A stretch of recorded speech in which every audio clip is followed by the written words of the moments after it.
O livro dos Salmos. Com certeza é uma das coletâneas de poesia bíblica mais famosas, né? Cheia de passagens que muita gente até sabe de cor.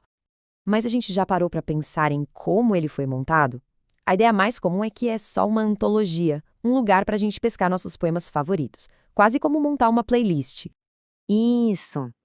A visão geral é de um grande cancioneiro, um livro de hinos sem uma ordem muito específica, um lugar para encontrar uma canção para qualquer momento, sabe? Só que, e se essa coleção não for nem um pouco aleatória? E se, na verdade, existir um enredo por trás de tudo? Um projeto intencional que transforma esses 150 poemas em uma única e coerente jornada de oração? Bom, é nisso que vamos mergulhar agora. Para a gente conseguir descobrir esse projeto, vamos tentar uma abordagem um pouquinho diferente. Em vez de começar lá pelo início, vamos direto para a conclusão do livro. Pois é, parece meio estranho, né? Mas as pistas mais claras sobre a estrutura do livro estão, na verdade, lá no finalzinho dele. Essa tática revela muito sobre o design por trás de tudo. O livro termina com um coro poderosíssimo de 5 partes. Os últimos 5 poemas formam uma conclusão assim grandiosa, totalmente focada em louvor. E aqui está o detalhe que revela tudo. Cada um desses 5 salmos finais começa e termina com a mesmíssima palavra, aleluia. Isso, claro, não é coincidência. É como uma assinatura, uma conclusão pensada para nos mostrar que o livro foi organizado com um propósito bem claro. E essa organização intencional não está só na conclusão, não. Quando a gente olha para o livro inteiro, um padrão ainda maior aparece. Esses 150 poemas, na verdade, estão divididos em 5 livros menores. Essa estrutura de 5 partes é tipo a espinha dorsal de toda a coleção. E a gente sabe que essa divisão foi de propósito porque o poema final de cada uma das primeiras 4 sessões tem uma conclusão muito parecida. Funciona quase como uma nota do editor dizendo, olha, fim do livro 1, fim do livro 2 e assim por diante. Fica óbvio que alguém organizou esse material todo com muito cuidado. Então, peraí, se o livro tem um final e uma estrutura tão claros, será que ele também tem uma introdução? Sim, os Salmos 1 e 2 foram colocados bem no comecinho para nos dar as chaves temáticas para entender todo o resto. O Salmo 1 apresenta o caminho da sabedoria, representado por alguém que medita na Torá, ou seja, na instrução de Deus, e se torna como uma árvore da vida.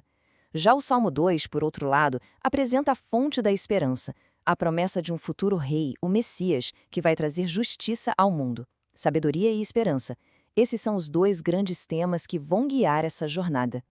Então, o ponto principal é este. Os salmos não são só poesia. Eles são apresentados como um guia prático, uma espécie de nova Torá que ensina como viver com fidelidade e como orar enquanto se espera a vinda desse rei Messias. Com esses temas em mente, a jornada emocional do livro começa a fazer todo o sentido. Vamos ver como isso se desenrola ao longo dos 5 livros. Basicamente, a maioria dos poemas nos Salmos se encaixa em 2 grandes categorias emocionais. De um lado, temos os poemas de lamento, que são aquelas orações super honestas no meio da dor. Do outro, os poemas de louvor, que são verdadeiras explosões de alegria e gratidão. A forma como esses poemas são organizados cria uma verdadeira narrativa. Os livros 1 e 2, por exemplo, acompanham a história complicada do rei Davi, e por isso tem muitos lamentos. O livro 3 é o fundo do poço, refletindo sobre a destruição de Jerusalém e o exílio. É o mais sombrio de todos. Mas, a partir daí, os livros 4 e 5 mudam completamente de tom, se movendo de propósito em direção à esperança e ao louvor. Essa estrutura mostra uma mudança muito clara. Os poemas de lamento dominam totalmente a primeira metade do livro.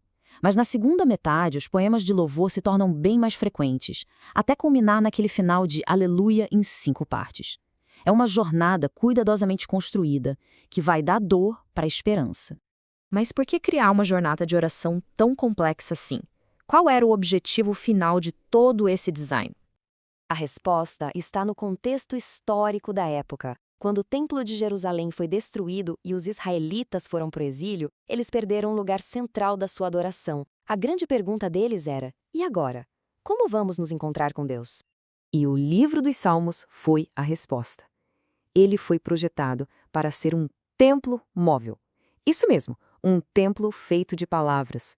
Um espaço literário onde as gerações futuras poderiam se encontrar com Deus, recontar sua história e aprender a linguagem da oração. O rei Davi, a quem quase metade dos salmos é atribuída, acaba se tornando um guia nessa jornada. Suas palavras de dor, de confissão, de alegria, elas se tornam um modelo. Ele é como um professor de oração, que mostra como falar com Deus em todas as circunstâncias da vida. Este, definitivamente, não é um livro para ser lido só uma vez. Ele é um companheiro para a vida inteira, feito para ser revisitado de novo e de novo, permitindo que essa jornada do lamento ao louvor se torne nosso próprio jeito de orar e ter fé. Isso tudo nos deixa com uma pergunta, né?